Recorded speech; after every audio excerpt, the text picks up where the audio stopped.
Hot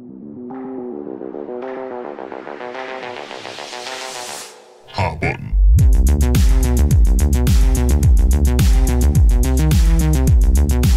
This other way. You want to know these gummy worms are good? Made in the USA. Eh? There's no way. We don't make things anymore. This is late stage capitalism. All right, so I'm gonna paint a picture here for the. All right. I like how you're reading that. You didn't believe me? That's true. All right, I'm gonna paint a picture here. You ready? Close your eyes. It was the No, summer. I don't of trust you. That's fair. It was the summer of 2007. The last Harry Potter book was finally out. Nice. There was an impossibly good Simpsons movie in theaters somehow.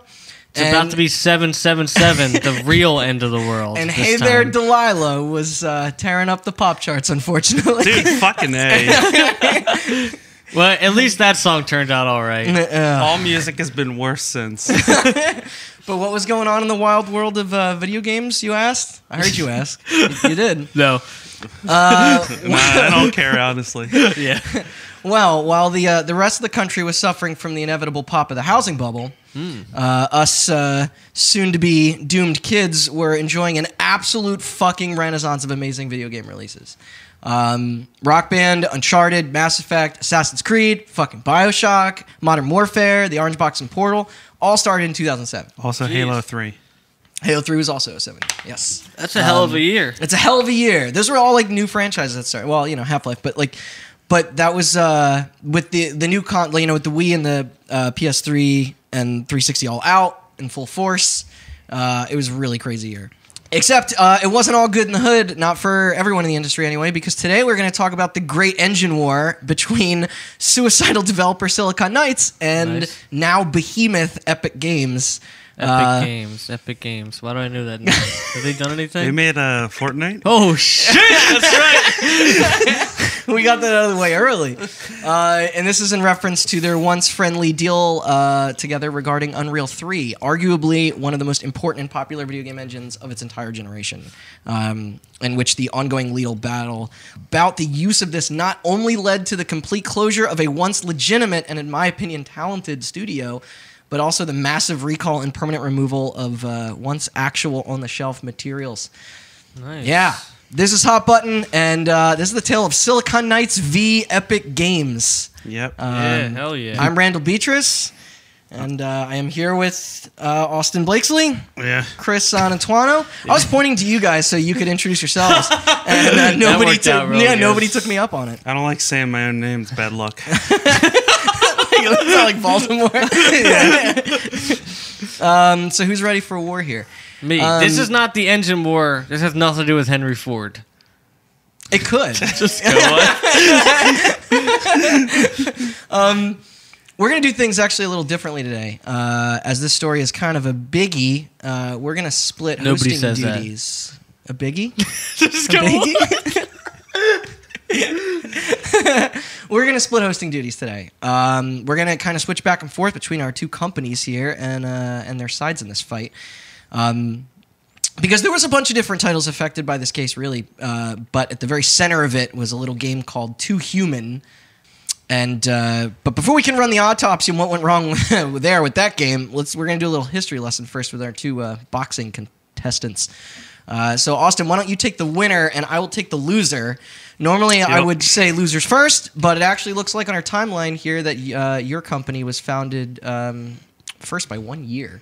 Mm-hmm. So despite it being under a different name, I think. So why don't you tell the story of Epic Games? Okay. So, Epic Games was founded by Tim Sweeney in 1991. Tim Sweeney is not a name that a lot of people know. No, But it's a never They name. heard. should. It's a name a lot more people should know. Yeah. Because in addition to being the CEO of Epic Games and rich as fuck, Yeah. he is also mostly responsible for Unreal Engine as a whole. Do you think he uses the basic Fortnite skin when he plays? Probably. No, he's probably got all of them.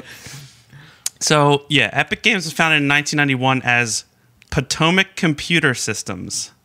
There's gonna Not be as much of a ring to it. There's No, going to be a it lot of doesn't. marketing v programmer speak here. This guy is not a great marketer, but he's a fantastic programmer. Wait, what is it again?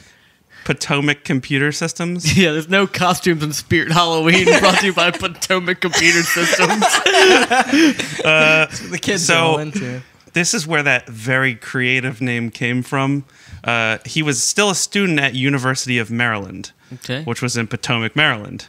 Hence the name Potomac Computer Systems. I'm following you so far. Yeah. He released a game referred to as ZZT.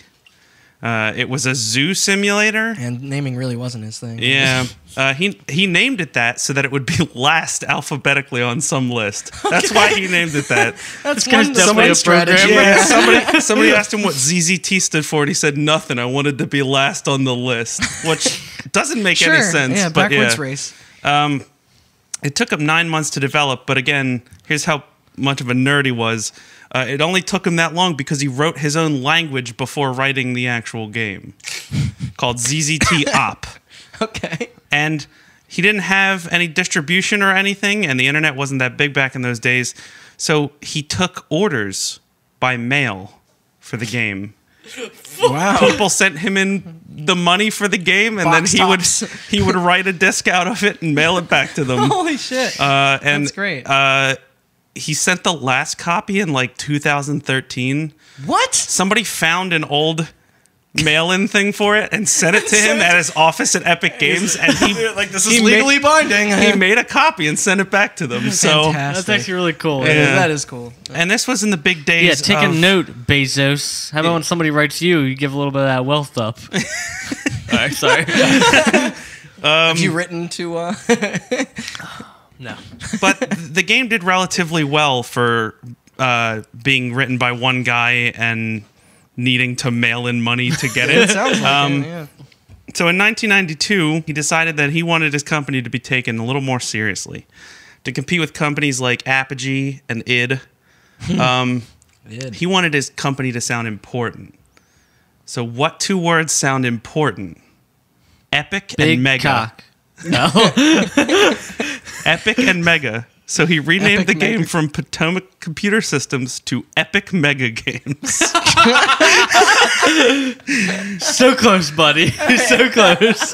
He wanted the name of the company to sound Nailed it. like it was more large and important than it actually was. So he picked the two words that meant large and important and shoved them together. God. But he had graduated college at this point and was getting more serious about making games. So he started hiring employees. I will name two names because there were a lot of them, and I don't know all their names. But the two important ones were Mark Rain, who was actually an ex-businessman who used to work at id Software. Okay. And in an interview, Tim Sweeney did say he credited Mark Rain with Epic being where it is today. He said if he hadn't hired him, he wouldn't know if we knew the name Epic today. So, They wouldn't be billions of dollars richer. I mean, if you're making a bunch of shooters for people that like Quake, you hire the guy that Makes marketed sense. That marketed marketed Quake. Quake, yeah. It's not a bad idea. And then he hired a bunch more just out of college programmers, including one Cliff Blazinski, who was 17 at the time. Cliffy B. Yep. Austin's He's not going to come up again. That dude Was sucks. that on purpose? He's not going to come up again. That dude sucks. I would just like to point out that he was 17 when he got hired, and he is not as important as Well, people I think guess he I'll is. delete the Lawbreakers part off of my timeline. But yeah, so that was 1992. A lot of shit happened in between that and what I'm about to say next. We're going to flash forward 6 years. Games like Jazz Jackrabbit and a couple other games came out. There's a sequel to that, I think. Yeah, there was. All right. There was a sequel in there somewhere. But Epic decided to team up with a company named Digital Extremes, who you may know. With these people's names. Get your Pornhub joke out now. Oh yeah, what do they do? You may know the name Digital Extremes. They have made a few games on their own. One of them being Warframe. which Okay, is- Warframe, nice. but they teamed up with Epic to make a shooter called Unreal. Never heard of it. But Tim Sweeney was actually, despite the competition that would bloom out of this decision, Tim Sweeney was a huge fan of John Carmack. from id. Okay. And being a programmer, he was a huge fan of John Carmack's programming specifically. Because John Carmack at the time pioneered a lot of stuff that first-person shooters still use to this day. He obviously made all the technology that went into Doom and Quake. Yes. So Tim Sweeney said, I'm going to make an engine where I can make something like Quake. Okay. That game that would become competition for Quake was called Unreal. And so... What team are you on? Another in a string of very creative naming schemes, he decided to name his new engine the Unreal Engine. Yo, this shit is unreal. We're making shit extreme over here at Epic Mega Games. Wait, was it Mega Epic or Epic Mega? Who It was cares? epic space, and then as one word, Mega Games. Oh man, it's even It's worse worse than you think it is. But at the time they were working on Unreal, they started to show off their technology because he was very proud of it, and he wanted people to know what he was working on. that seems fair. Yeah, And- check this out. What if it was a shooter, but you moved 10,000 miles an hour and it looked like you were viewing it through a fisheye lens? You guys in? You guys in? And the idea of companies using other companies' engines at the time, that wasn't a thing. No, everybody made their own shit. But there were a lot of companies who were tired of making their own game engines. Makes sense. And so, without being prompted, Epic wasn't in the business of making this engine so other people could use it. No. They were making it so that they can make Unreal. But companies started contacting them out of the blue and saying, we like what you showed. Can we use your engine to make our game? Okay. Where did they show it at? Just some Nerd tech convention. conference? I don't know. That didn't come up in my research. But That's fair. yeah, there was two companies, Microprose, who I believe is still around. They made a Star Trek game. Which one? There's a lot of those. Yeah, there are a lot of them. I don't have the exact name here, but it was some long, like Star Trek Discovery Legends 2.3, The Return of Klingon or whatever. I don't know. And then Age of Ultron. another game based on the fantasy book series Wheel of Time, developed by Legend Entertainment. And both of these games actually came out before Unreal came out. Okay. So Unreal was not the first Unreal Engine game to be released. This will be important later. Yes. Yeah. If you find out that sometimes you make an engine while you're making games, it's not the worst thing in the world. But some people, who Randy will later talk about, don't really believe that. But yeah, this was also the start of a war between id Software and Epic Games, which I won't get too far into because I feel like there's enough information there for its own episode. We might talk about that later. Yeah, But I like wars. I'm American. But it was basically, at the time, a lot of companies started contacting other companies who did good work and saying, we want to use your engine. And a lot of people went to Epic, but a lot of people also went to id. And there are a lot of games to this day still using both companies' engines. The Call of Duty engine that they're currently Quake using 2 engine, right? is built on the Quake 2 engine. Yeah. That's crazy. I'm on Team Mid, by the way, between the two of those. So I don't know. Have you played Fortnite? Runs like a fucking charm. Yeah, you know what else is on Unreal? the Switch. PUBG. Runs like a... Oh, wait.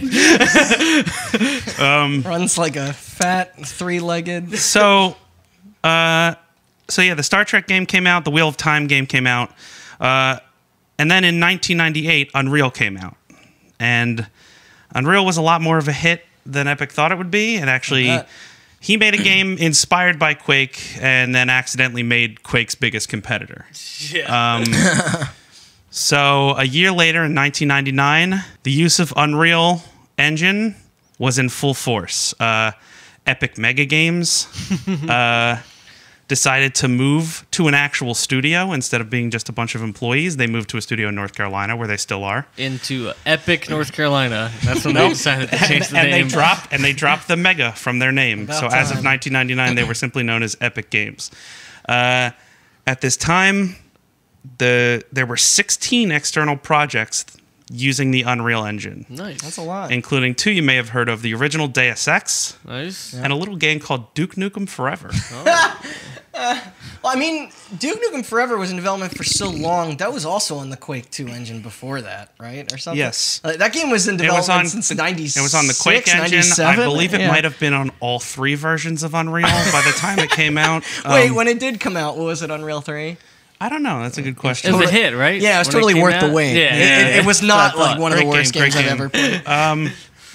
But yeah, the one thing that Quake had going for it that Unreal fucking didn't game. have going for it was the multiplayer. A lot of people like using or like playing Quake's multiplayer. So Epic's next project was announced as a multiplayer version of the game Unreal, known as Unreal Tournament. Yes. Using That's this the first engine. time I played Unreal Tournament in 2003. I remember having it was 4 discs. I remember that being a good one. That was 4 discs on Yeah. PC. We'll get there. Oh, okay. So this is the original Unreal Tournament. 2003 was on PS3, right? That was the one that was... I'm not Nope. sure. No. No? Fuck. That was Unreal Tournament 3. Or Unreal Championship 3. The names get very confusing. God.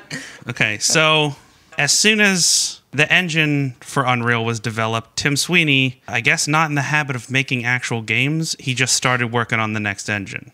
So there were a lot of updates to Unreal. Now they had to worry about people not just internally, but externally coming to them with development issues. So, All right.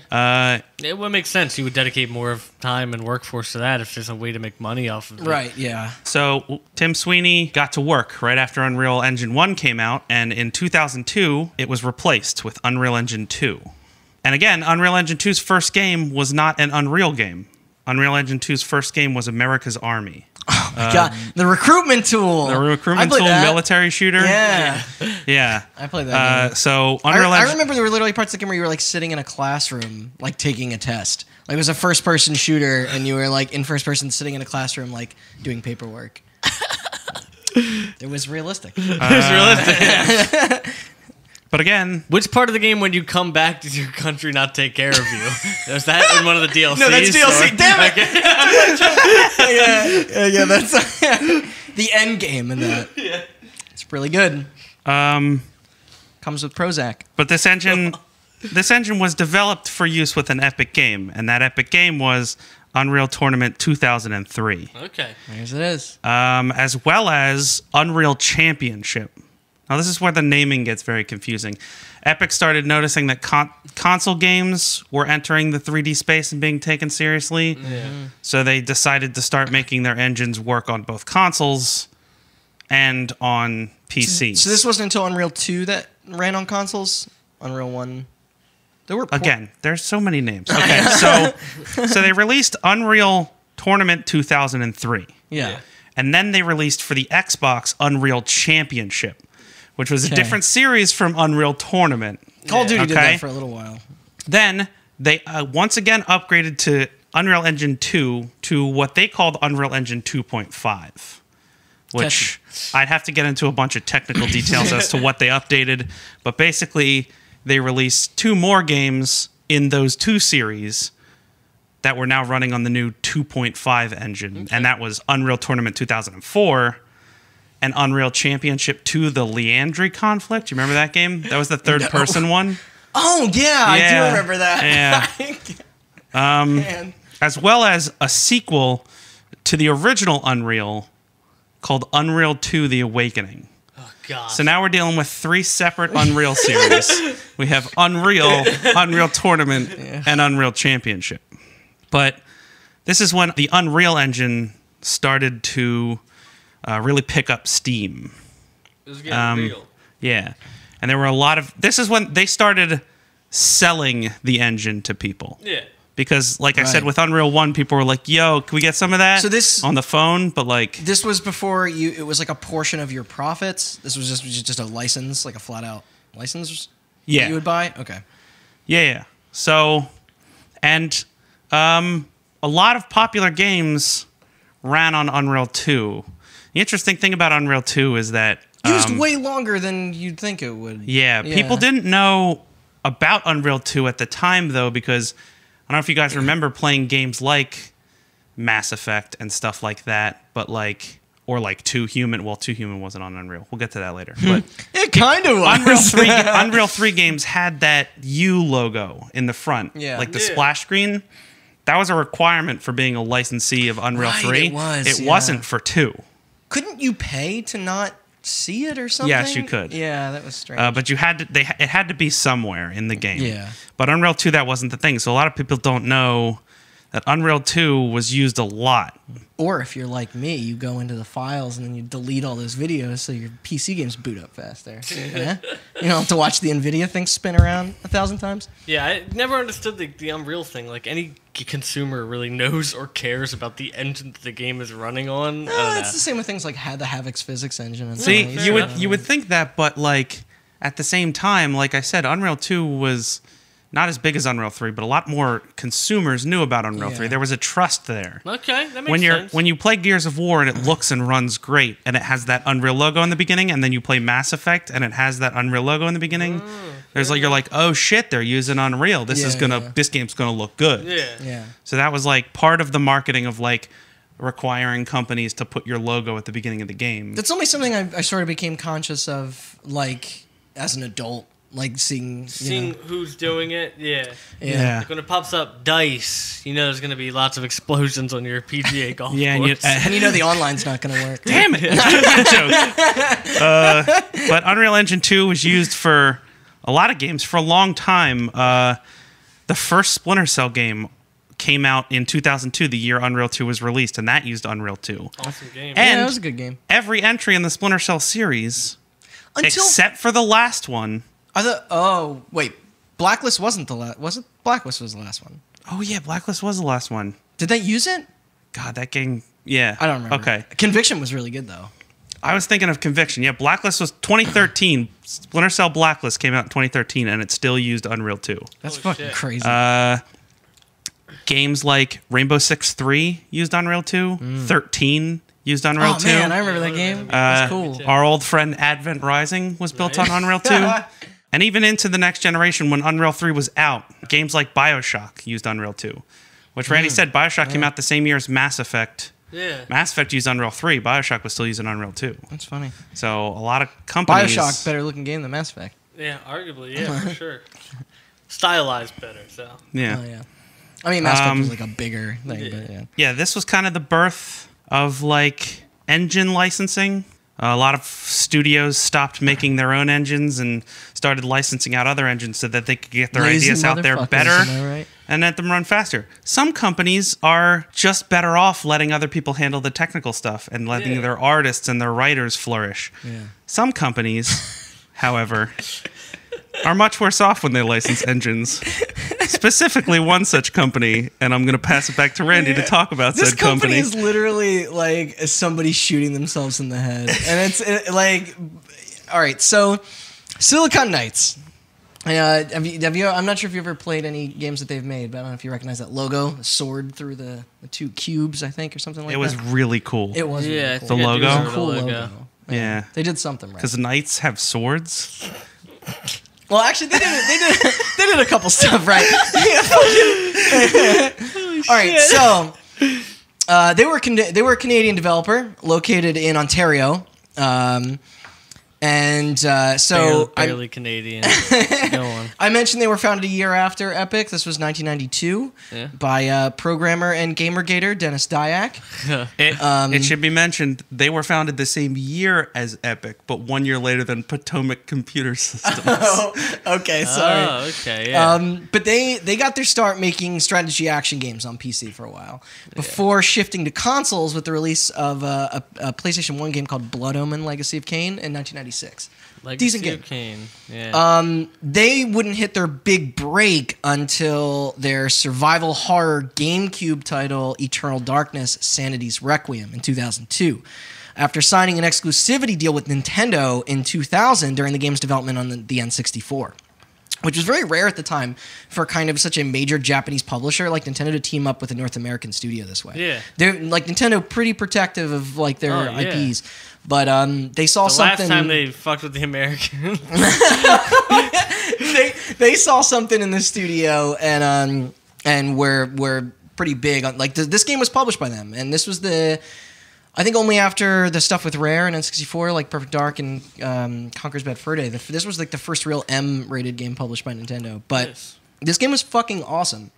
And it's I don't know if you've ever played it. It was kind of done in the style of like a Resident Evil or Silent Hill style game, but it had this really cool sort of Lovecraftian and Poe inspired lore, and it was yeah, that's what I've heard. It's really neat. It was basically like you played as various characters throughout history that found this tome that was made out of that was bound in like human flesh and blood, and it was cool. It was essentially like you got to sort of like kind of bounce around through time to like tell the story, but it was a really epic game. It's one of my favorite like pieces. Did you say it was an epic game?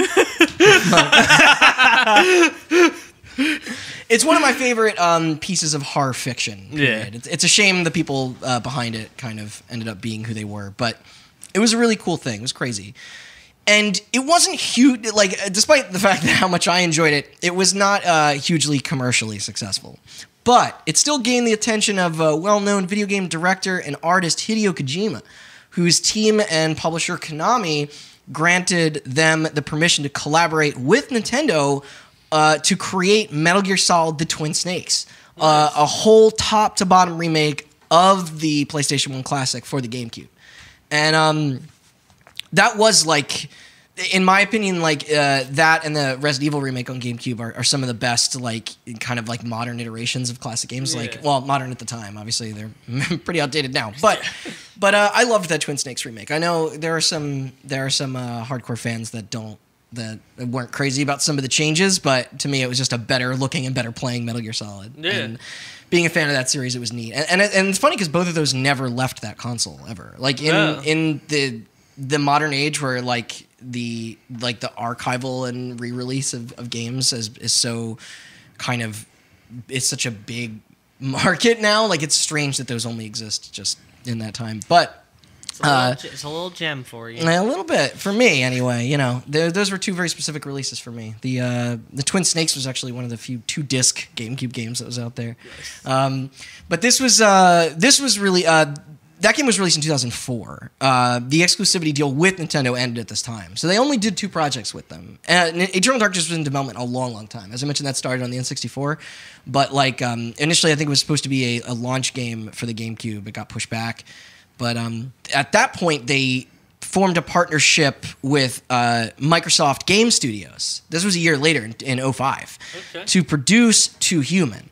A game previously stuck in development hell for nearly a decade. Jeez. And so I brought that game up earlier.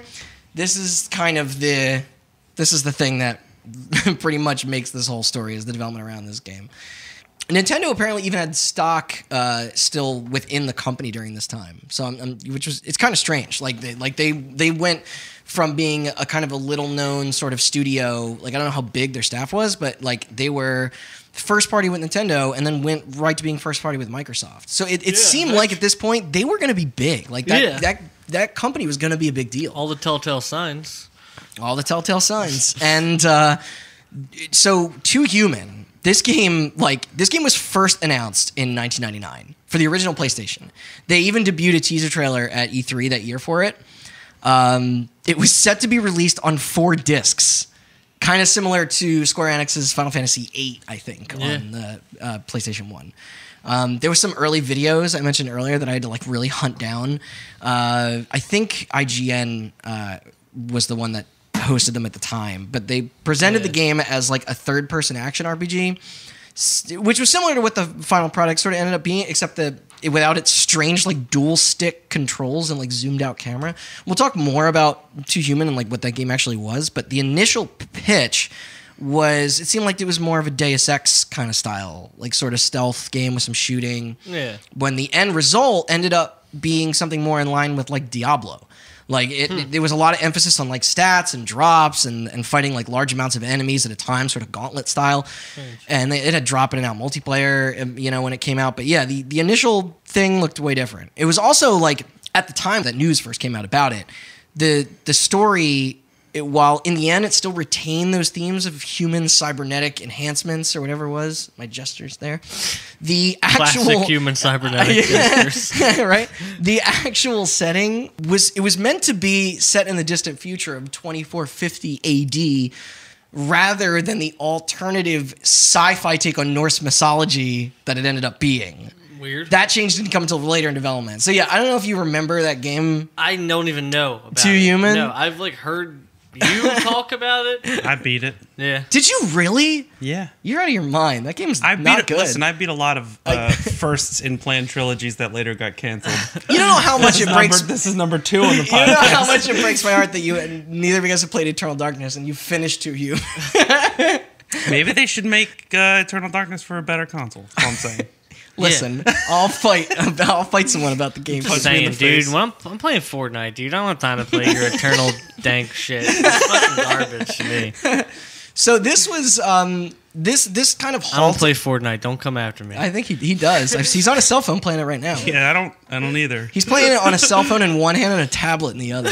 They're just both laid out in front of him. So this halt in development that I mentioned, this happened when Nintendo announced their exclusive partnership with them, which is what moved the game off of the PlayStation and onto the GameCube initially.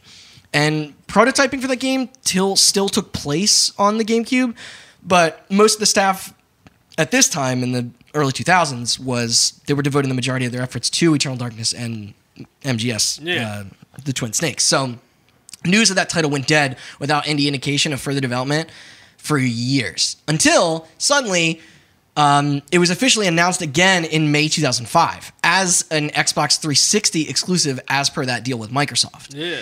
It was also revealed at this time that the game was going to be the first in a planned trilogy, and similar to, I guess, to Mass Effect, and more importantly, that the studio would be using Epic's Unreal Engine 3 for all of their current generation projects going forward. And this was shown, it was later shown at E3 of 2006, alongside Epic Games' powerhouse title and Unreal 3 brother, Gears of War, both of which had release dates in the same season.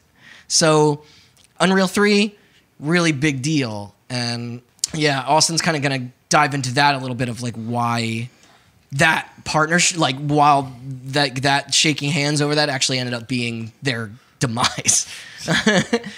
So, flashback to 2004.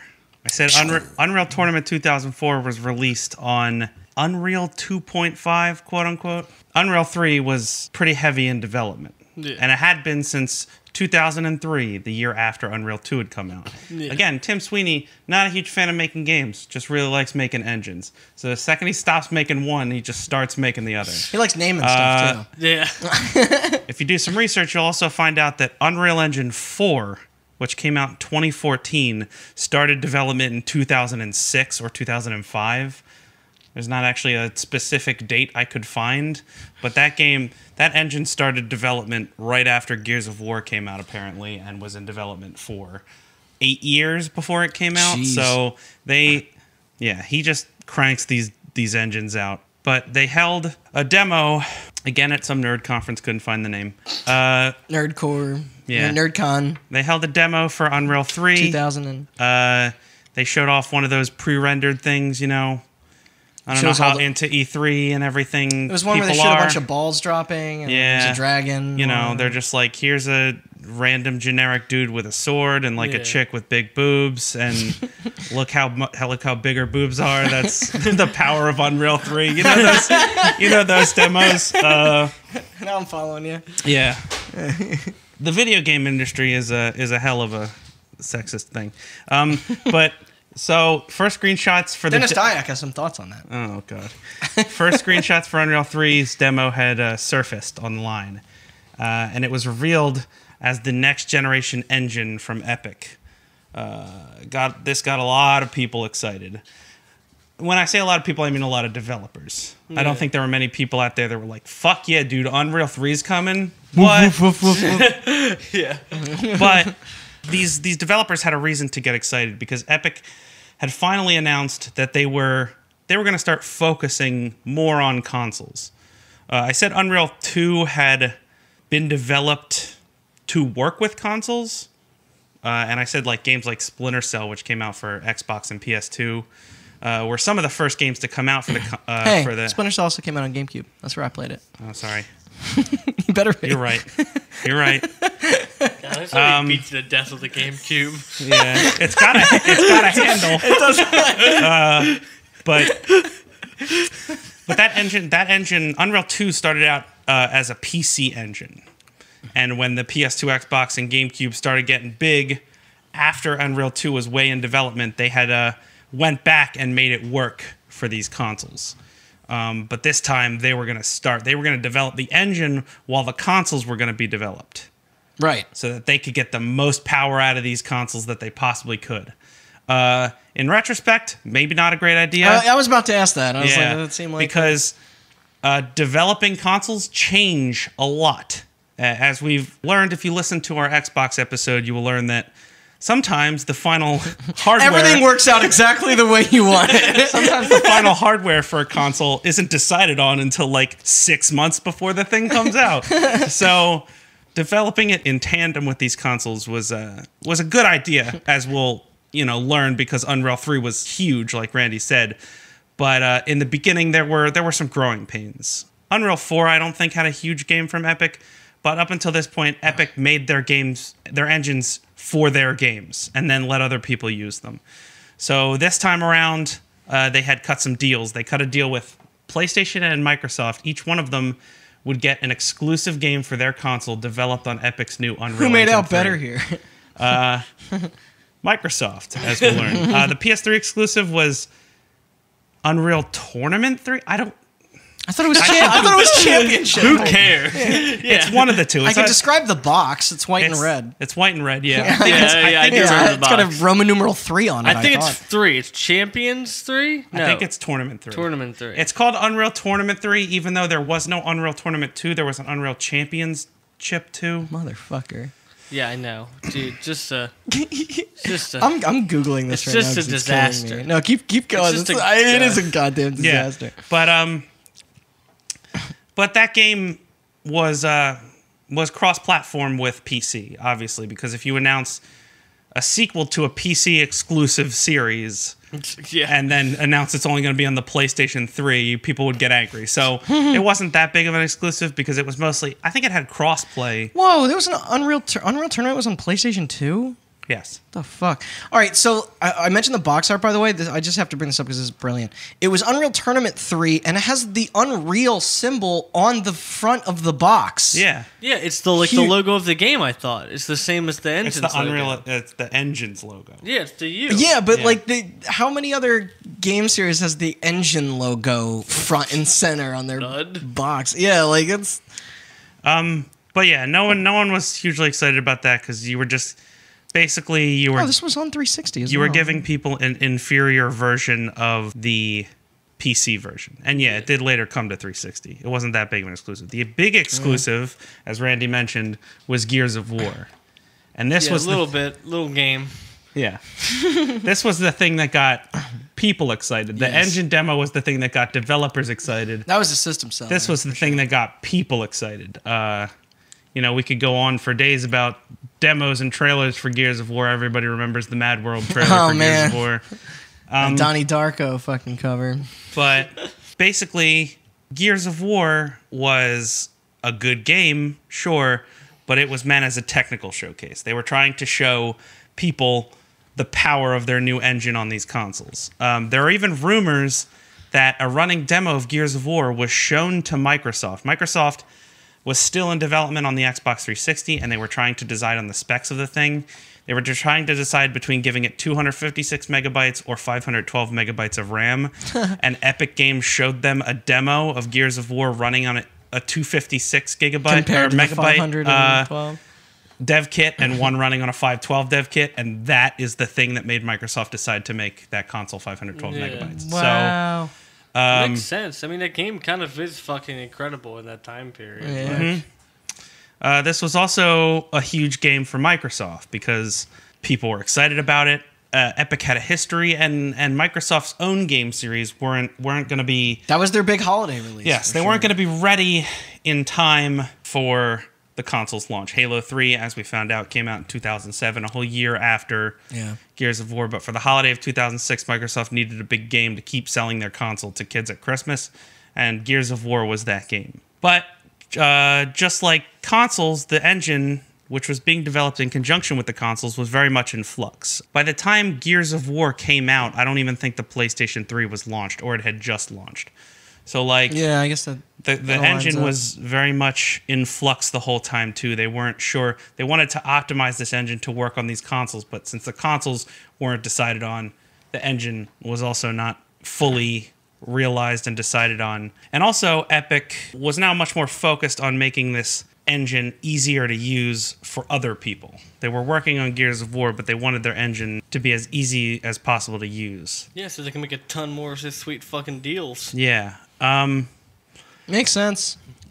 And using licensed game engines, as I said, can be a lot easier for studios, but it's not the easiest thing in the world. It's not like a plug and play thing where you just like, they give you the Unreal Engine, and then you just draw a bunch of shapes and throw them in there and it spits out a game. Like your team still has to have the technical know-how of how to use the engine. It still requires a lot of coding and stuff like that. Or every game would be Gears of War.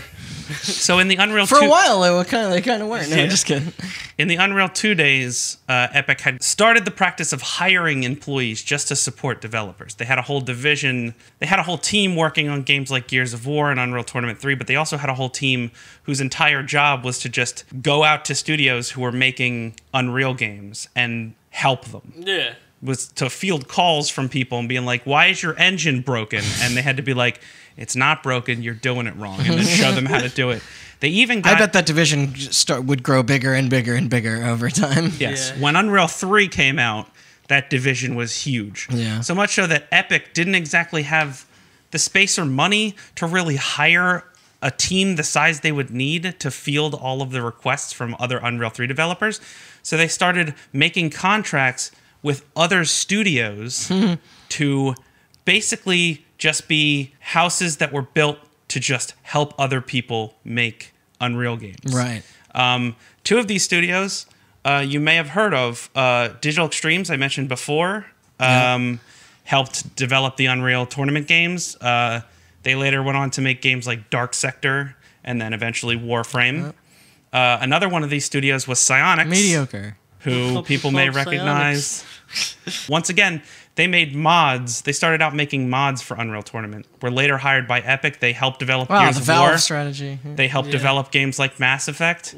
And they later went on to make their own game called Rocket League. Hey! Little game So- based all about the physics. It's all about the physics, boy. I mean, these studios got so good at using Unreal Yeah, really. that they could just get anything they wanted out of these Yeah. engines. And I'm sure there are more out there that probably aren't as popular that I don't need to name, but those two specifically were huge. And this practice really helped Unreal's reputation as a good engine to use. Because like I said, the engine licensing business was gaining a lot of steam, but it was like relatively new in the 2000s. And so like Epic also kind of pioneered the whole thing of like, we're going to have people who basically live at your studio and help you use our engine. Right. Smart idea, though. Yeah. Yeah. But despite a lot of this, there were studios out there that still had some trouble using Unreal.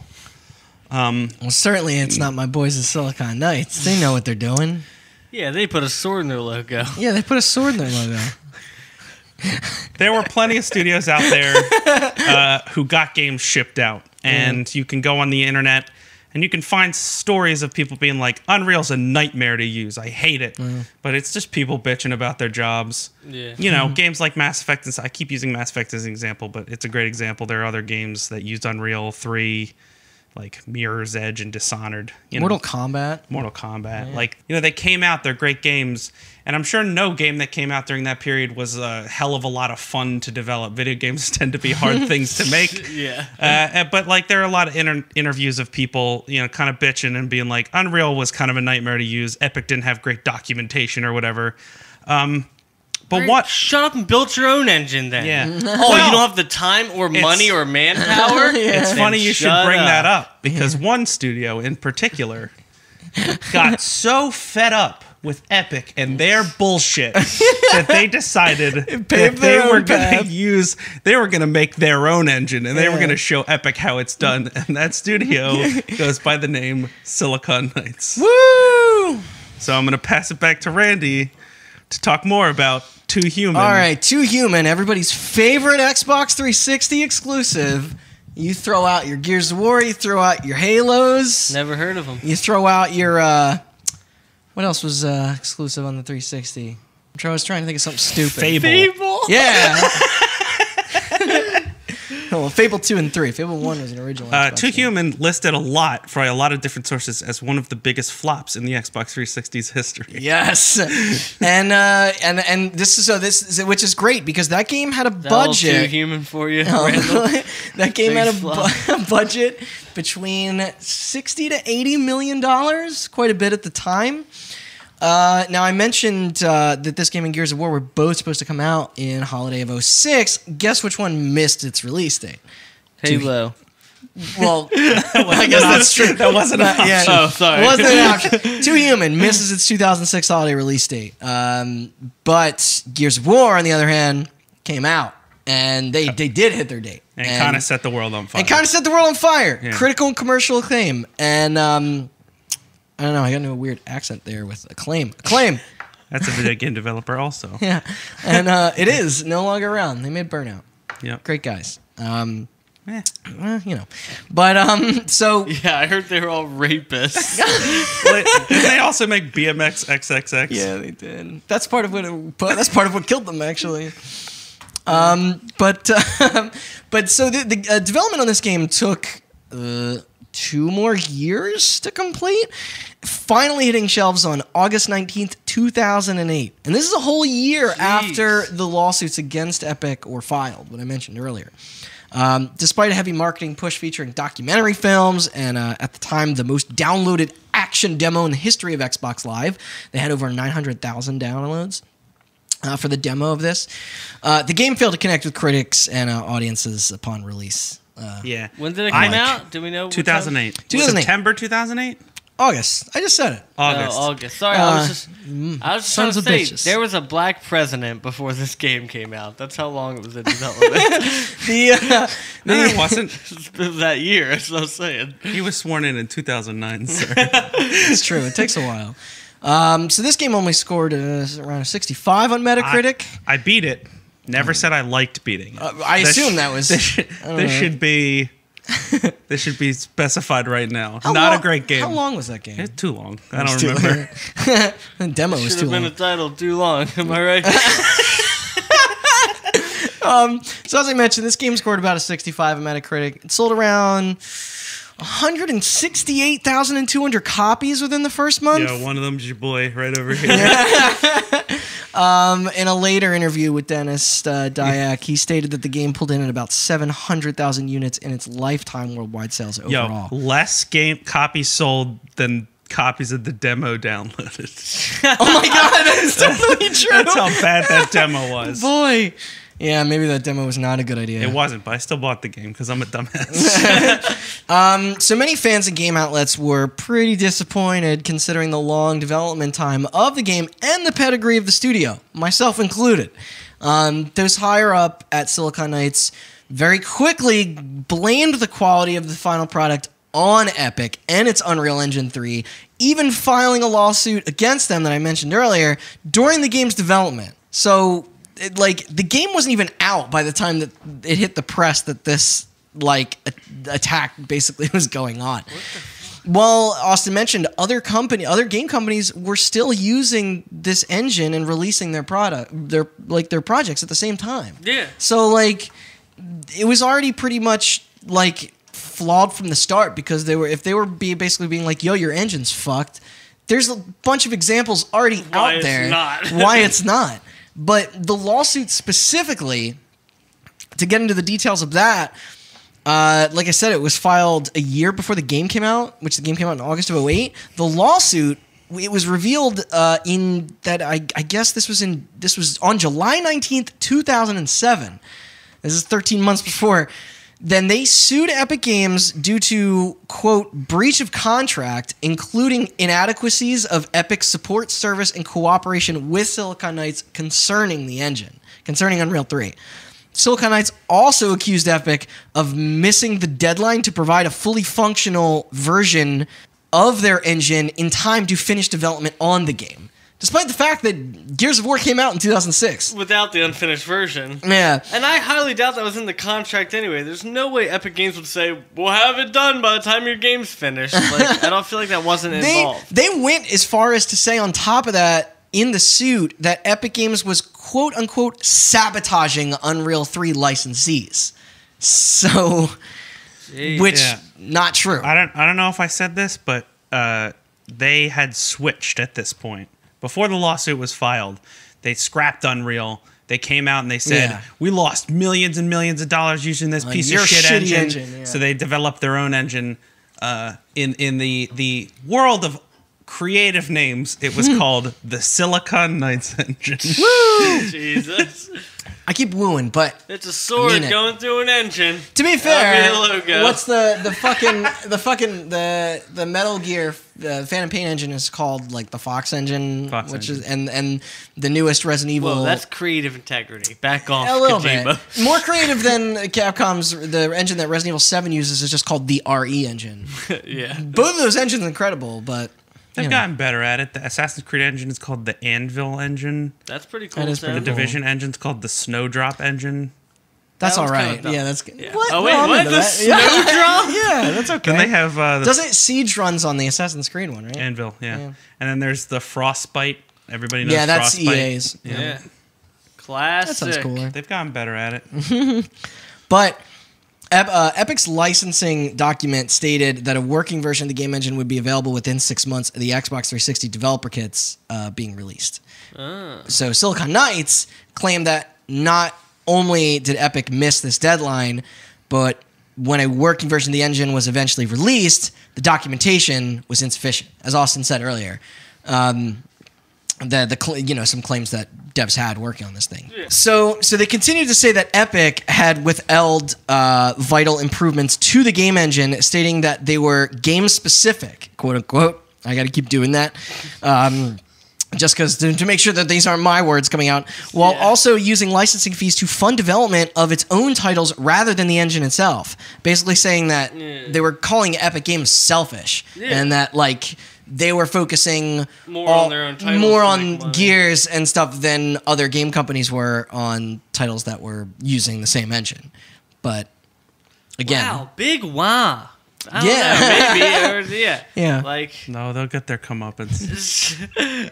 So within a month of this lawsuit basically getting out there, we were soon going to learn that Epic was not going to take it sitting down. No. And so at this point, it was revealed, Austin, what did Epic Games do?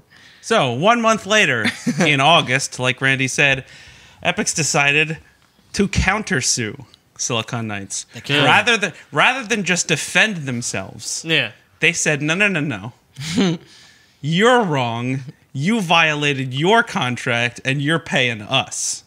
Yes. So Epic claimed that the contract stated that in writing that Unreal 3 engine was still in development when they signed the contract, and that it would still be in development while both games, Gears of War and 2 Human, were being made. Direct quote from Epic states, Silicon Knights knew when it committed to the licensing agreement that Unreal Engine 3 may not meet its requirements and may not be modified to meet them. ... You fuckers. Yeah. So they're saying that if it's later decided that Unreal Engine 3 is not what you need to make 2 Human, don't sue us. Yeah. Because it says in the contract that if it doesn't meet your requirements, we're not going to modify it to meet them. Just imagine somebody at Epic Games getting the phone call, they're getting sued, and it's like, are you fucking kidding me? Here's the important part of this whole thing.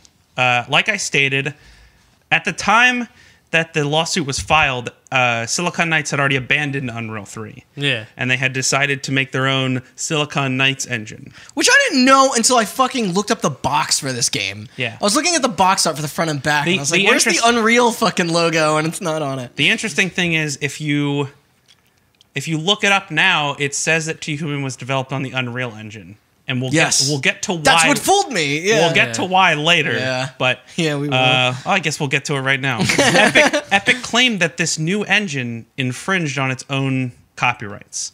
These included stolen code, trade secrets, industry know-how, and other insider information. Yeah, so basically they already had access to it. So like, well, that works pretty good. Yes. That works pretty good. They fucking repurposed it and reused it for their own. Part of the licensing agreement is that you get the source code to Unreal Engine 3. Right. Because a lot of developers who are good at their jobs have to find ways to modify the engine, modify it. but you still pay Epic the fee. Yeah. If you read a lot about the development of BioShock Infinite, which used Unreal 3, Yes.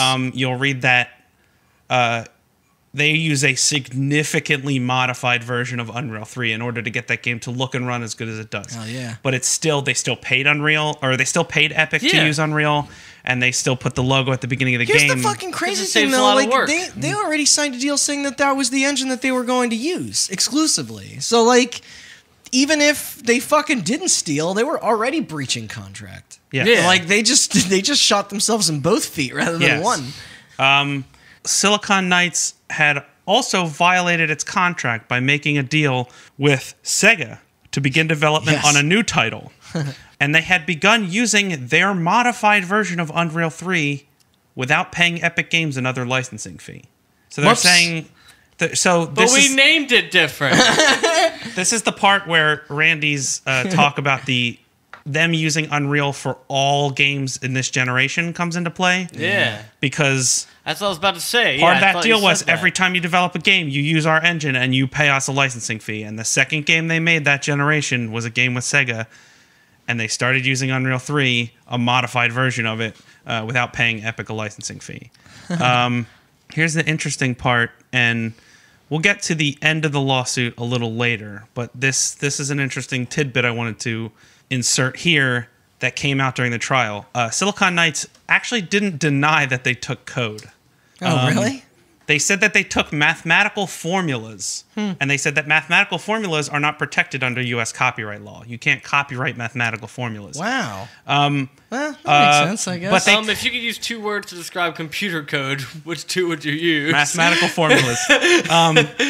But they claimed that Zero it was... and ones owned They by claimed that everybody. in the mass amount of code that they were delivered when they got the Unreal source code, they claimed that they used less than 0.5% of that code in their own engine. Epic said, that doesn't sound right. Some people did some investigating, and it turned out it was closer to 20%. Yeah. Or Big one dip. or 1/5 of the source code. Yeah, which is a from much Unreal bigger Engine 3, deal. which is a much, much bigger deal. Yes. And the interesting thing is that even though they were being accused of stealing code in their new engine, they decided, you know what? Fuck it. Let's just keep using the engine. What's the worst that could happen? Yeah. So I'm going to pass it back over to Randy to talk about the continued use of the stolen engine. So, literally, while all this stuff was going on, they were like, let's make another game. Yeah, let's get out there. Let's get out there. So they made a Gotta game. move the stolen code, boy. This was, they developed, have you heard of a game called X-Men Destiny? No. No? No, wait, is it probably like a better top-down? Yes. Kind of, yes. Okay, Yeah. then, yeah. Or like isometric, not top-down. Yes, yeah. this was actually one of the first games I ever red boxed because this game came out around the time that they started to get out there. But X-Men Destiny was a beat-em-up action RPG based on the X-Men comics and characters, obviously. They even credited a major writer of said comics as a collaborator. But they made this deal with Activision in 2009 as the publisher when they held the Marvel license at the time for video games. This was before, you know, all the changes with that stuff and Disney and all that. But this game, as also mentioned, this was also using that code from the 2 Human engine, the modified Unreal shit. Yeah. But anonymous claims from employees came out stating during that the development team was split, actually, between that game and the not yet announced or named Eternal Darkness 2. With most of their management team feeling pretty indifferent towards X-Men Destiny. Everybody on staff wanted to work on Eternal Darkness. They didn't give a shit about this crappy X-Men game. This was like, you know, this is pretty much their commercial tie-in that they were just like, hey, maybe we'll make some money from this, funnel that into Eternal Darkness. That was the thing that a lot of fans wanted. not that Eternal Darkness was like a huge seller, but that was the most passionate like that gamers felt about the projects that they've put out so far. Yeah, exactly. But Dennis Dyack responded with this, saying that the budget on the project was drastically reduced due to Marvel's acquisition by Disney in 2009, when I was mentioned. So, like, it's funny that, like, Activision held the Marvel license when I'm sure that, like, all those deals were made prior to this game, like, starting development. And in the middle, that deal happened. But so wait, you're telling me Disney bought something and then it went wrong afterwards, or things got worse? I know. Never heard of that before. Yeah, it's really crazy.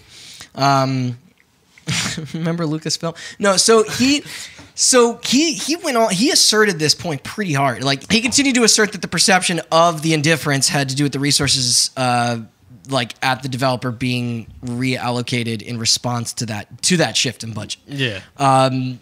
The team was not informed of this to maintain morale. So, like, higher ups at the company knew about the budget of the game suddenly being slashed. All the poor schmucks that, you know, all the code monkeys, no idea. Despite this, development still continued, and X-Men Destiny was officially released on September 27th, 2011.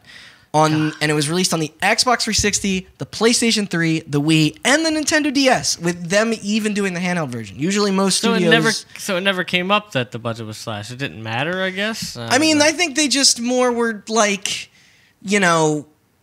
I'm sure people found out, but it was never really made... Like, the scale of the game just kept getting reduced, and, you know, until eventually it was just like, we gotta get this thing out the door.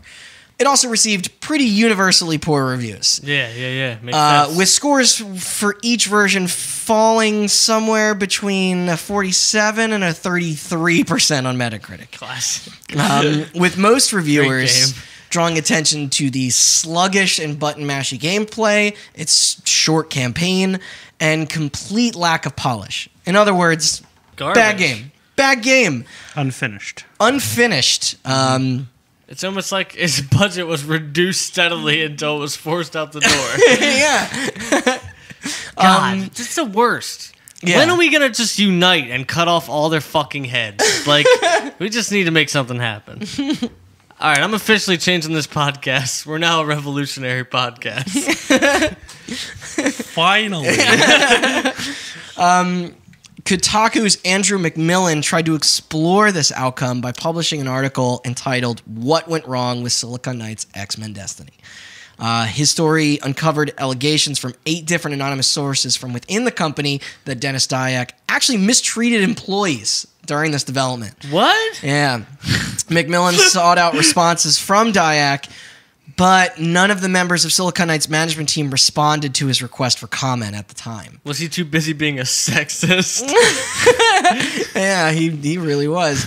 But this was a great article to check out if you really want to go like deep behind the scenes at Silicon Knights. During this time specifically, Dennis was frequently called by people working around him as being power hungry, but also aloof and disconnected from actually making great games. They seemed like he wanted to be this figurehead who was out there making these announcements and these claims, almost like a Peter Molyneux type figure, but not really like. What if those guys ever got a drink? But not really, being in close touch with the people that that matter when you're working on titles like this. Yeah. He was also accused of souring relationships with other publishers, which is kind of funny when you think about the history of Silicon Knights. That pretty major people working with them, but people didn't continue to work with them for long. Yeah. You keep Microsoft's, Yeah, Sega, so it's like I can't I can't imagine all these people like feeling like this seemed like a risky partner essentially. Like it's like after this stuff like none of this stuff was a secret that was going on with Epic Games and Microsoft. You have to imagine Activision just being like, whoa, but it is what it is. Nobody wants to be friends with the guy who steals your lunch and then takes out the ham and goes, "I'm gonna sell this lunch." It wasn't your lunch. It seemed like you want this. It seemed like he was hands on the wrong stuff, hands off on the wrong stuff. Yeah. But he went on, kind of still continuing to spout the what his company was going to do and the things that they were going to change. But here's where everything kind of stops working out for him. Good. There was on May 30th, 2012, Epic Games prevailed in the lawsuit and officially won its countersuit. Yeah. Against Silicon Knights for $4.45 million, with an injury award that was later doubled due to prejudgment interest, attorneys' fees, and costs. Now, Austin has a breakdown of exactly how much they lost and where this all went. So why don't you take it from here and let everybody know where that sweet Two Human money was going. So I have $9 million Epic was owed. This was $4.5 million in damages, as Randy said. $2.3 million in prejudgment interest, which is basically interest. Interest accrues the longer a case goes on. So since they dragged it out from 2007 all the way up to 2012, they had to pay basically 5 years of interest. Another $2.1 million in attorney's fees and another $278,000 in cost. On them, essentially. Yeah, I mean they got shit on. Now, consistent with Epic's counterclaims, the presiding judge, named James C. Denver III, Classic. Stated that Silicon Knights had, quote, deliberately and repeatedly copied thousands of lines of Epic Games copyrighted code, and then attempted to conceal its wrongdoing by removing Epic Games copyright notices and by disguising Epic Games copyrighted code as Silicon Knights' own. Evidence against Silicon Knights was labeled as being overwhelming, said the judge. Yeah, I was about to say, he just said it about as good as anybody could have said. Pretty fucking open and shut case for him. I remember reading something about they found a misspelling in the code that was still there. Brilliant. Or something like that. Brilliant. Yeah. It was he stated that it was not only copied functional code but also non-functional. Eternal comments from Epic Games programmers that left for themselves, like little personal notes for them. Like for those of you that are not programmers, you can write stuff in the code and then put a little thing before it that you leave notes for other programmers that get into the code. Nice. So there were a lot of Jan, comments. don't touch my lunch in the fridge. There were a lot of comments in there that they left in that some guy at Epic was like, "Yeah, I wrote that," and then I think that's where one of the misspellings was. The third floor women's bathroom needs the toilet paper changed. Yeah, it's all in there. I was just thinking, wouldn't it be funny if they like stole it and then they were like, "We're remaking our own because yours sucks," and then it still didn't work. And now, as a result of this, Silicon Knights was forced in November of that year to recall and destroy all unsold copies of their Unreal Engine games, including Two Human and X-Men Destiny.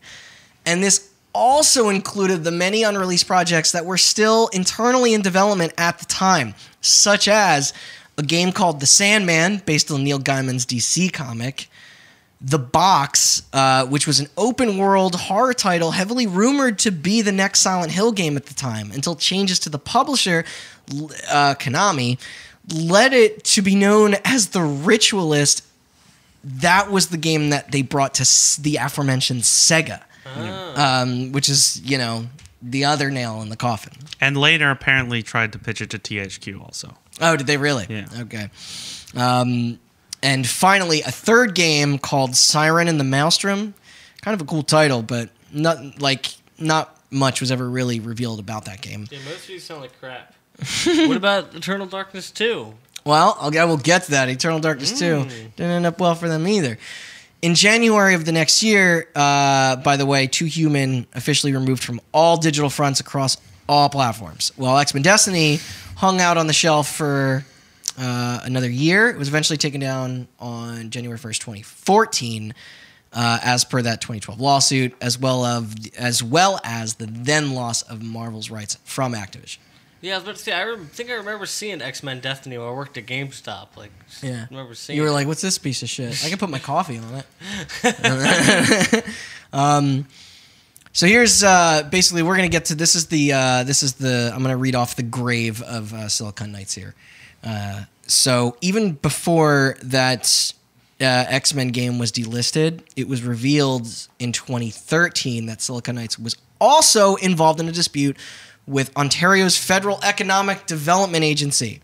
They received apparently a loan of around $4 million back in 2010 for the development of a new mainstream video game that would create more than 65 new jobs. Repayment was scheduled around the time that this news broke, but the Ontario government officials refused to disclose any information to the media regarding. Yeah. So they had ambitions. Yeah, exactly. They were on track to do big things, and did not work out for them.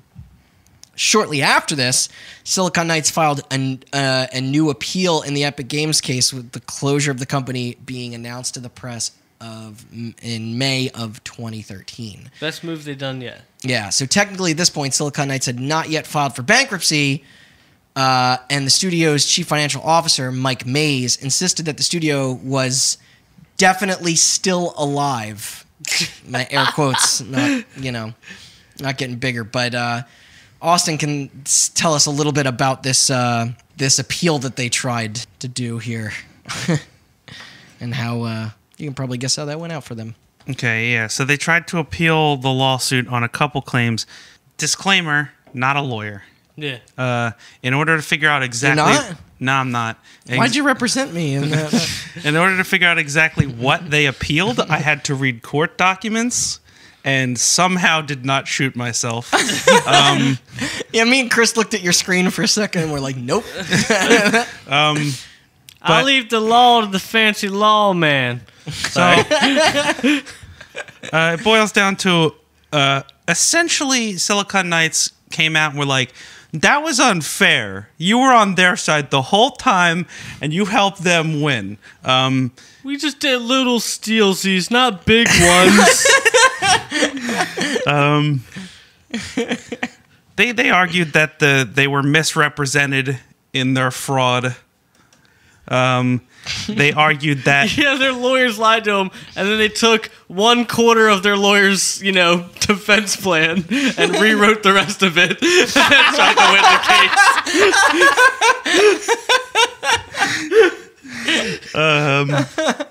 case. they also had expert testimony. You remember before how I told Air you? quotes on that, Yes. by the way. Yeah. Remember before how I A lot told of air you quotes that you going could on.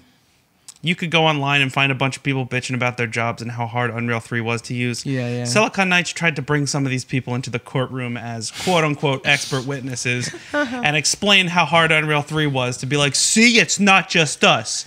But the court dismissed this evidence as hearsay because people's opinions about how shitty their jobs are not admissible in court. All right, here we are. Next testimony from Jews Did Flat Earth. He said he used to work with Unreal, and it was horrible. He said it was real hard to work with. They also tried to appeal how much they had to pay Epic. Like Randy said, it started out as about $4.45 million and then was more than doubled to $9 million. The court said that the original $4.5 million claim was profit generated as a result of the use of infringed code. So that was estimated profits for X-Men Destiny and 2 Human. Yeah. But then it was later doubled because Epic was entitled to, quote, recover both the actual damage suffered as a result of the infringement and any profits the infringer gained by infringing. So that's the reason it was doubled, because they got paid damages and then they got paid any profits that 2 Human and X-Men Destiny made using the infringed code. And the judge was like, I don't like your dumb face. Also. Do you want to take how the outcome of this appeal went? Yeah, so you know this definitely still alive studio that they claimed. By the way, this also got out. An unnamed source around this time told Polygon that most of the company's employees were already laid off back in mid of 2012. Yeah. While Dyack, along with a core group of now ex-employees, secretly went on to form a new company called Precursor Games around the same time. A company that Mr. Dyack became the chief creative officer of, which he finally addressed this change following the closure via an announcement on the Silicon Knights official forums with a post reading. I'm going to read this verbatim here. It has been a very long time. I am sorry I was away so long. It was not intended, and I truly regret that I could not interact with you all. I wanted to do so, but it simply was not an option for me at this time. I really hope you can understand. As most of you already probably have seen, I am no longer at Silicon Knights, and I joined Precursor Games some time ago. I look forward to seeing what we can accomplish with the community and our crowdsourcing campaigns. I do see that some people are disappointed at the way things turned out. So was I, and many others, believe me. Many fans and members of the site did not take to this well. Yeah. Because, you know what he did? He ran out to do a Kickstarter. But while he did this, he was asked by many people to respond to that now year-old Kotaku article, the one mentioning all the shitty work conditions at his company and basically what the fuck happened with that last piece of crap game. And the Precursor, this new company started, their CEO, Paul Caporisi, I don't know. He was the one who said, you got to respond to these allegations. We can't go off and start a new company with this stuff still sitting there.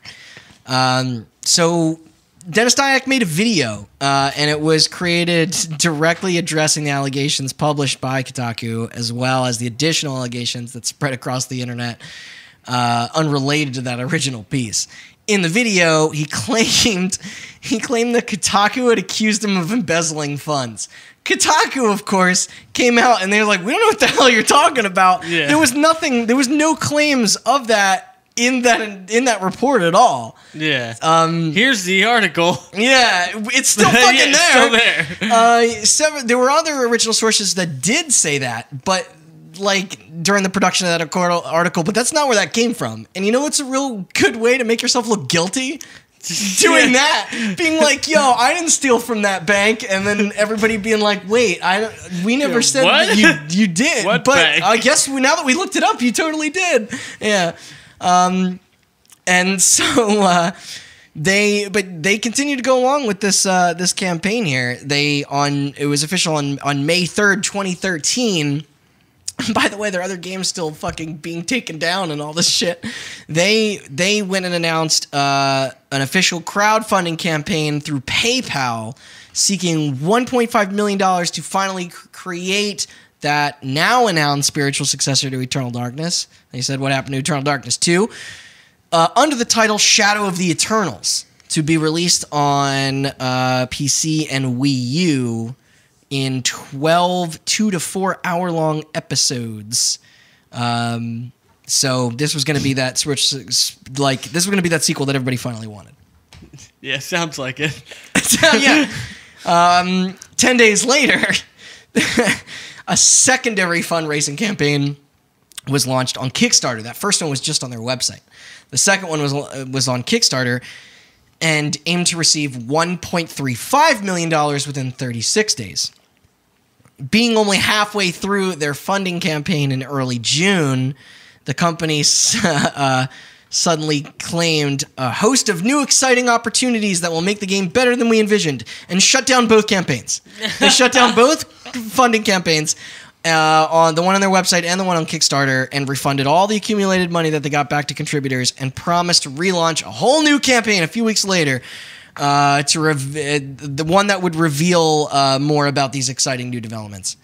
And this is where the story kind of gets sort of dark, unfortunately.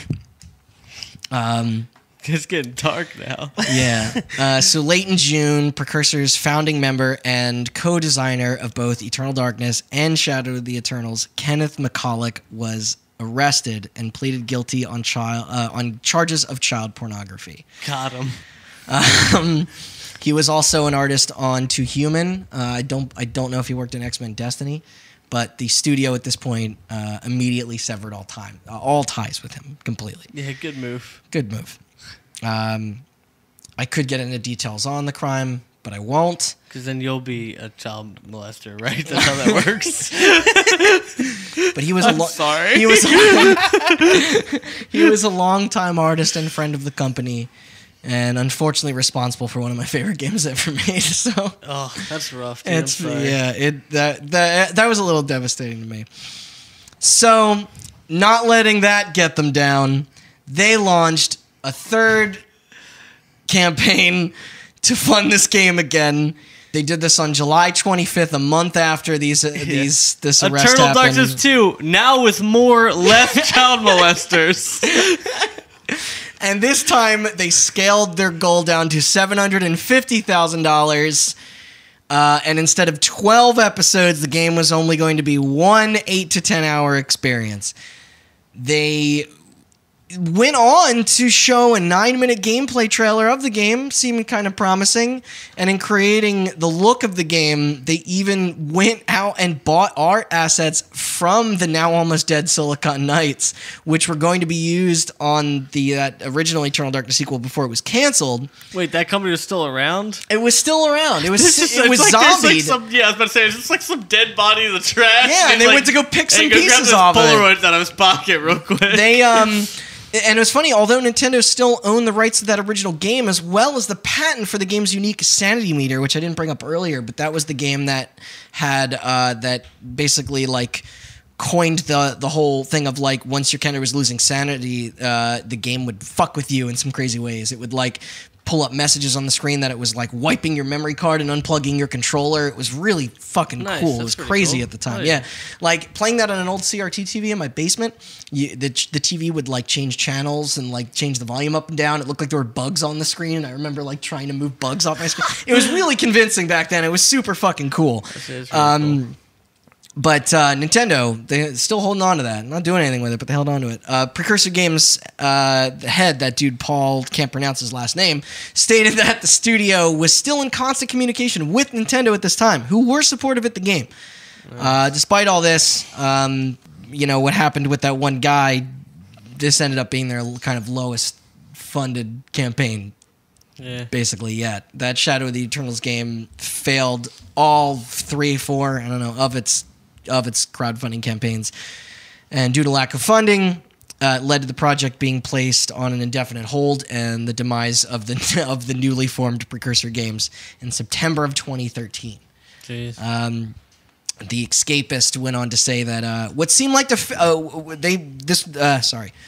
The Escapist magazine commented on that by saying, what seemed like a fairly obvious slam dunk sequel to a classic game has instead been a circus of multiple failed crowdfunding campaigns, child pornography, and outright lack of faith in developers. It certainly must be a discouraging experience for everyone involved, but that's the double-edged blade of crowdfunding. The crowds occasionally just, unfortunately, do not want your game. That sword coming back. Yeah. Somebody pulled that Silicon Knights sword out. Turns out it had a two-sided blade. Kyle Hillard of Game Informer also wrote that despite good intentions and the excitement surrounding the prospect of a sequel to the once great Eternal Darkness, Shadow of the Eternals has been plagued with issues since its original announcement. It's disappointing, but not too surprising that Precursor has decided to put the game on hold. I would still like to see the final game someday, but I'm not confident that we will be seeing or even hearing about the game anytime soon. Then, a year later, on May 16th, 2014, following the loss of all those court cases, the zombied Silicon Knights officially filed for bankruptcy, and a circuit of appointment was issued by the Office of the Superintendent of Bankruptcy, putting this all to an end. And that is pretty much the end of the story of Silicon Knights. But for Dennis Dyack, he's still trying. This seemed like the end until late of that year in 2014. Dyack announced the formation of another company called Quantum Entanglement Entertainment Incorporated. What a bad name. Yes, such a bad name. With the aim of restarting production on the Shadow of Eternals, as well as potentially expanding the IP into movies and television. Classic. Yes. He does not need money at all at this point, right? As of this recording, late 2018, nothing has come out of this. Which is funny. It's funny that he wants to try and get into movies and TV. Initially, Eternal Darkness actually had a bunch of like independent film stuff around it, which was pretty interesting. Nice. But they were like trying to basically like incorporate other art mediums into like the release of this game. But I don't think it's gonna work this time. I think his career is donezo. All right, so with Silicon Knights now dead and buried in the ground, what happened? Nobody buried him. They just found the body. Ugh. They poked him with a Walked stick away. for a little while. Our winners at winners of the case anyway at Epic Games. What happened to them? They faded into obscurity, right? Oh, they're winners. All right. So despite the supposed development trouble with the numerous people that Silicon Knights apparently had to shit on Unreal Engine 3, many games came out on Unreal Engine 3. It was a widespread engine. Probably one of the most important video game things of that generation. Oh, yeah. Powering games such as the Mass Effect trilogy, Rainbow Six Vegas 1 and 2, Mirror's Edge, all the Mortal Kombat and Injustice games, Batman Arkham Asylum and its sequel, Borderlands and its sequel, Dishonored, Bioshock Infinite, XCOM, Life is Strange, and Rocket League. All To name a few. There are a lot more. all indie titles. And on top of this, we also have the numerous Gears of War sequels, as well as other games Epic developed, like Shadow Complex. Oh, yeah. And they even got the engine running on iOS and Android and released games like Infinity Blade and its sequels. I think there are like 4 of them. But yeah, Epic Games continued to find success with Unreal. So much so that they spawned other competitors. One of the biggest competitors ended up being Unity, Yeah, who you may have heard of. Yeah.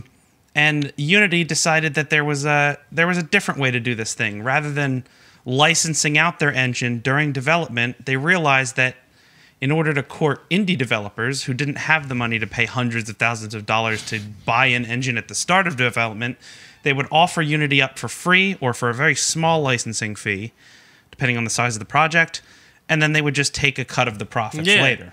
Epic decided that this was a great idea.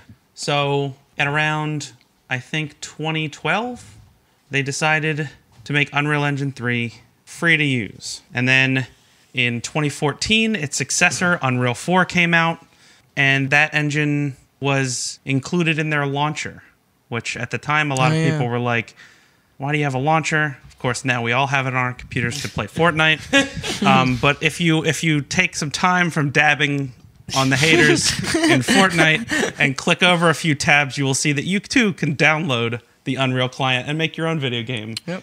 My roommate. If you find enough time between Fortnite matches. But yeah, they changed the whole game. So this day and age, you wouldn't think that like any lawsuits would come up over the use of Unreal 4 anymore. There was no legal contract. It was a terms of service. It was like agreeing on iTunes now. Anybody can download Unreal 4. I have it downloaded on my computer. I tried to make something with it. It's hard to use. But yeah, now it's use our engine, use it as much as you want. But if you release a game with it, we get a cut of your profits. Yeah. And you got to put our logo in the front of it. Yeah. And seems fair. And that's the same with Unity, you said too, right? Like yes. Unity has the logo in the beginning, and I think like you can pay for that to get removed. You can pay for it to get removed, yeah. But yeah, and you know, here we are, 2018, 4 years later. A lot of games came out using Unreal 4. One such game you may have heard of, PlayerUnknown's Battlegrounds, is made using the Unreal 4 engine. Is that the Fortnite for losers? Is that what that one is? Yeah, that's the bad Fortnite. If you ever played Fortnite and thought, what if this ran worse and didn't have all those cool costumes I think in that it? a lot. Yeah. In May of 2018, Epic Games was brought to court once again. This time by the newly formed PUBG Corp, a subsidiary That same of guy answers Bluehole. the phone. He's like, dude, really? I bet you want to know what I did to the last guy that fucking tried Yeah. this shit? You're not far off. Yeah. So at this time, PUBG Corp was arguing that Epic was infringing on its copyrights, saying that everything in Fortnite was stolen. It was also rumored... Because, both games, hugely original idea that they Yeah. came up with. It was rumored that the PUBG Corp also had very similar complaints to that of Silicon Knights. They thought that, like, Epic... They didn't like the person who made their engine having a direct competitor to them made on said engine. They thought there was a lot of opportunity there. They never accused Epic of doing this, but they thought there was a lot of opportunity there for Epic to make enhancements to the engine to make it make the battle royale genre run better and hold them back. And that from only PUBG. happened because Fortnite got popular. Yeah. Like, otherwise they wouldn't have cared. Yeah. Like, Yeah. because the actual Fortnite game was in development for, like, forever. Like, Yes. Oh yeah, exactly. And wasn't until wasn't the PUBG already or- like the most played game fucking ever on the computer before Fortnite even really Yeah. started Oh, getting yeah. its pick I mean, up? Yeah. Fortnite started development after PUBG got really popular. Yeah. Well, Fortnite It got Battle relabeled, yeah, Fortnite Battle Yeah, Battle Royale. exactly. Royale Battle started Royale, yeah, development. yeah. Fortnite's been in development since like 2009 or 2010 or something like that. Yeah. You can still buy the boxed version of that game that doesn't have the Battle Royale Yeah. mode mentioned on it. But the PUBG Corp wised up. The lawsuit was dropped due to a number of factors. Number one being It was stupid. Epic's, you guys are Epic's dumb. got a lot of lawyers, and they've proven themselves in the past. Also, I gotta win this case. My son plays Fortnite. If it goes away, I'm fucked. He's gonna have anything to do on his iPad while I'm neglecting him and his mother. I'll lose custody. there's a giant company in Asia who you may have heard of named Tencent. Tencent, yeah. Yes. Who, right around the time Unreal 4 came out, decided, why would we keep paying Epic to use Unreal when we can just buy Epic? So Tencent bought Epic. Tencent also bought Bluehole, makers of PUBG. Yeah. The people way on high called and said, "Hey, idiot, you're suing, yourself. We own you both. That's the equivalent of the dad picking up the two sons that are fighting and by like their shirts and mashing them together. Yeah. Yeah. Except he bought them both first. Yeah.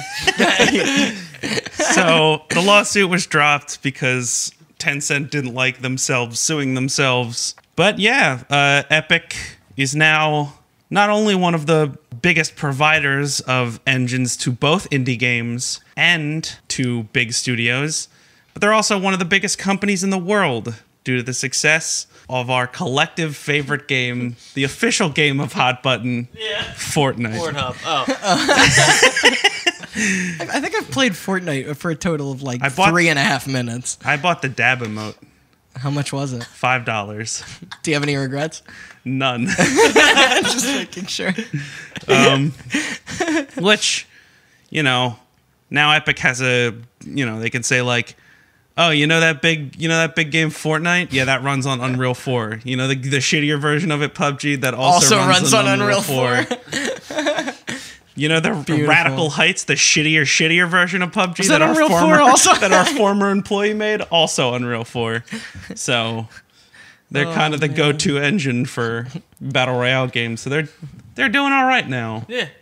So, what did we learn? Other than that one of my favorite games is made by a couple of dipshits and I'll never get a sequel to it. The thing I learned is that if you want to blame other people for your problems, don't take it to court where you can be proven wrong pretty easily. Amen to that. Yeah. I don't think there's a better lesson than that one. Well, thank you for sticking with us, everybody. This has been Hot Button. I know this was a pretty involved story, but thank you This for. was a long one. I got a Yeah. little sleepy. No, wake Sorry, up. we're late night. It's a late night session. You guys don't know, and you're listening in whatever time period world you guys live in. I'll put out in the footnotes. We'll say exactly what time to start it. Yeah, for the full experience. It's exactly 11 p.m. right now. Yeah. This is the middle of the day for me. I'm feeling good. I'm waking up now. But come back next week where we will have another exciting topic. Next week's gonna be Good. Don't say what it is. I was gonna say Fortnite. It's not Fortnite. I know. I'm just kidding. Yeah. No. You know what we'll keep doing? We'll tell everybody that the next episode's gonna be about Fortnite every episode. Ooh. Nah, because that'll just disappoint me. And right, what I'm more gonna is there do to the- talk about? The Fortnite Skin Hour, where every episode you give me 5 minutes to talk about all the new skins they added to Fortnite. No. Each episode you do one whole hour on a single skin. So next week we're covering Leisure Suit Larry, right? Damn it, I gave it away. Yeah. So, Chris, why don't you tell the fine people out there where you can find us? Not on Pornhub. Google. They shut down Google. They shut down Google. No, they shut down Google Plus. Oh, Yeah. okay. My You got scared for a second. How am I supposed to look up? How am I supposed to blank anything? Oh, what am I supposed to ask Jeeves now? You can find us on LinkedIn. Yeah. Yeah. You can find us on Vine. Yeah, you we can are find us Vine. on What's that app where people Tumblr. just say where they're smoking weed?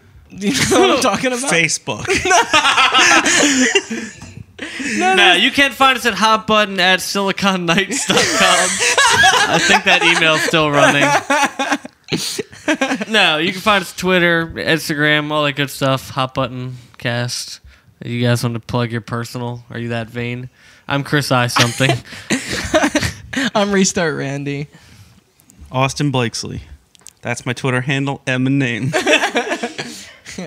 And that has been Hot Button. I think you're just gonna say it with me. That has been Hot Button. Goodbye, everybody. Hot button. Take care. See ya.